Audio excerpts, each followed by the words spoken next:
Today, I have an old electric kettle. As you can see, the outside of it has become quite dirty and worn after a long period of use. First, I use the power base to check whether this electric kettle is still working. However, when I try to place it on the base, I notice that the kettle's connector does not fit the heating base properly. This suggests that the kettle is no longer usable in its original form. But instead of throwing it away, I have another idea. First, I remove the kettle's handle. For this project, I will only use the main body of the kettle.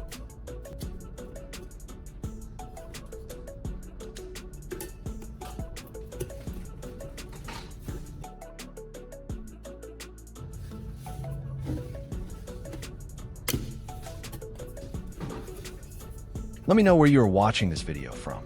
Don't forget to comment the country you are currently living in down below. I'm really curious to see which parts of the world my videos are being watched from.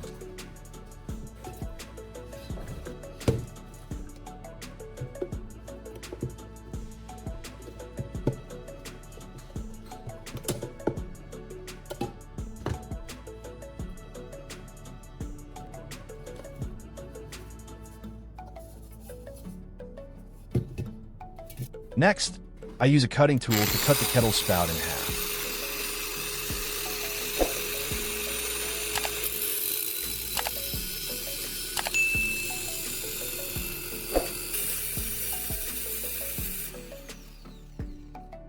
Then, I use pliers to completely remove this section from the kettle body.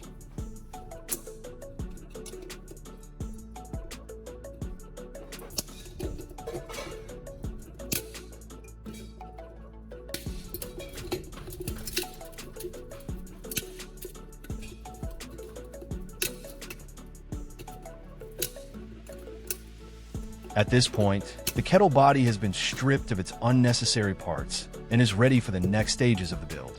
Next, I use a ruler to measure the appropriate height for the stove design and mark the measurement on the body of the electric kettle with a pen. Then, I wrap tape around the kettle body at the marked position.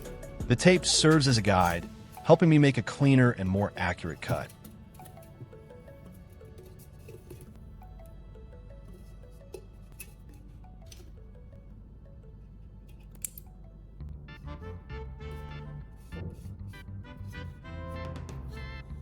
Next, I use a pen to draw guidelines along the kettle body to mark the drilling positions.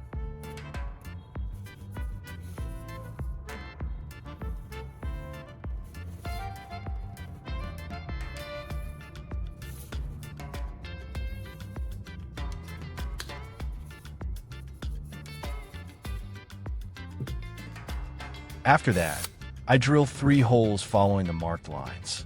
These holes will assist with the upcoming assembly steps and help the stove function more effectively.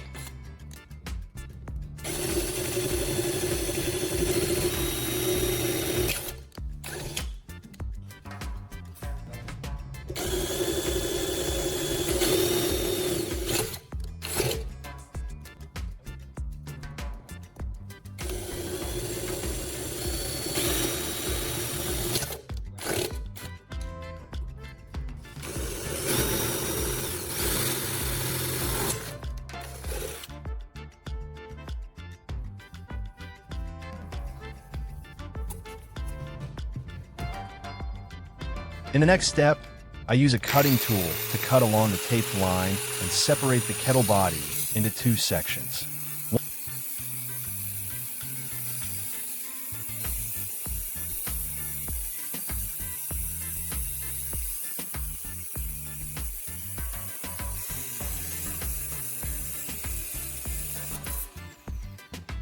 Once completed, I obtain a section of the kettle body with a suitable height for the stove design. Next, I use candle wax as the fuel material for the stove. First, I heat the wax until it melts completely.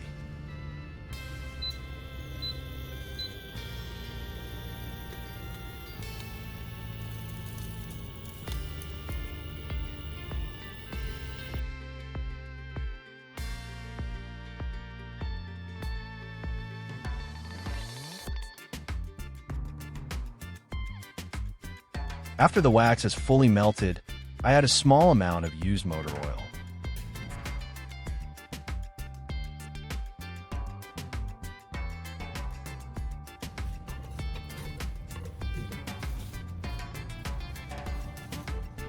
I stir the mixture thoroughly with a pair of chopsticks until the ingredients are evenly combined. In the next step, I add a bowl of sand into the mixture.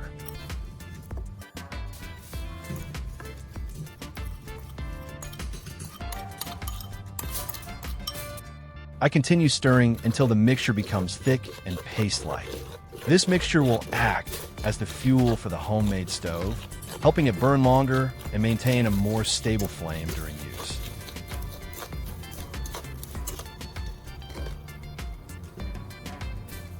Next, I place the upper half of the kettle body inside the lower half to form the structure of the stove.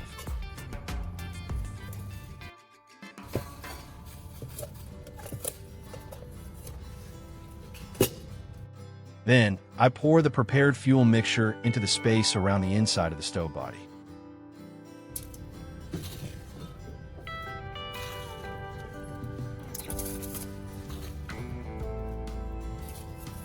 I spread the fuel evenly to ensure a more consistent burn.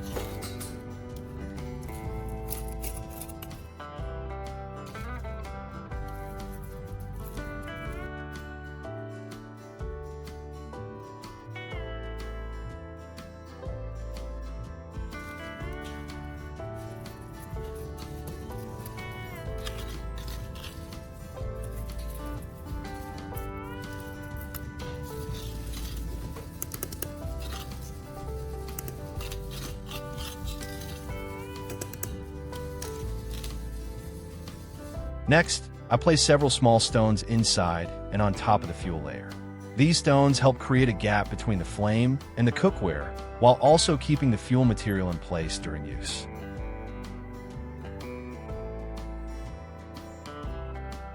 At this point, the homemade stove made from the old electric kettle is complete. Now, I'm going to test it in real-world conditions. First, I ignite the fuel inside the stove. After only a short period of time, the flame burns evenly and remains quite stable.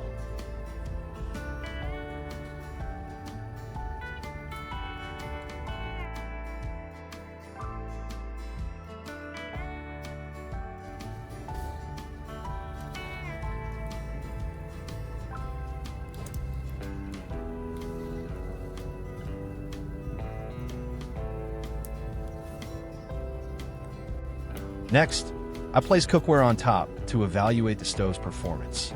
As you can see, the stove works quite well. The flame burns continuously and produces enough heat for basic cooking needs. It's fascinating that an old electric kettle, which once seemed like nothing more than scrap, can be transformed into a useful stove with a little creativity and the smart use of available materials. If you enjoyed this project or found it helpful, don't forget to leave a like and subscribe to the channel. Thank you for watching, and I'll see you again in the next video.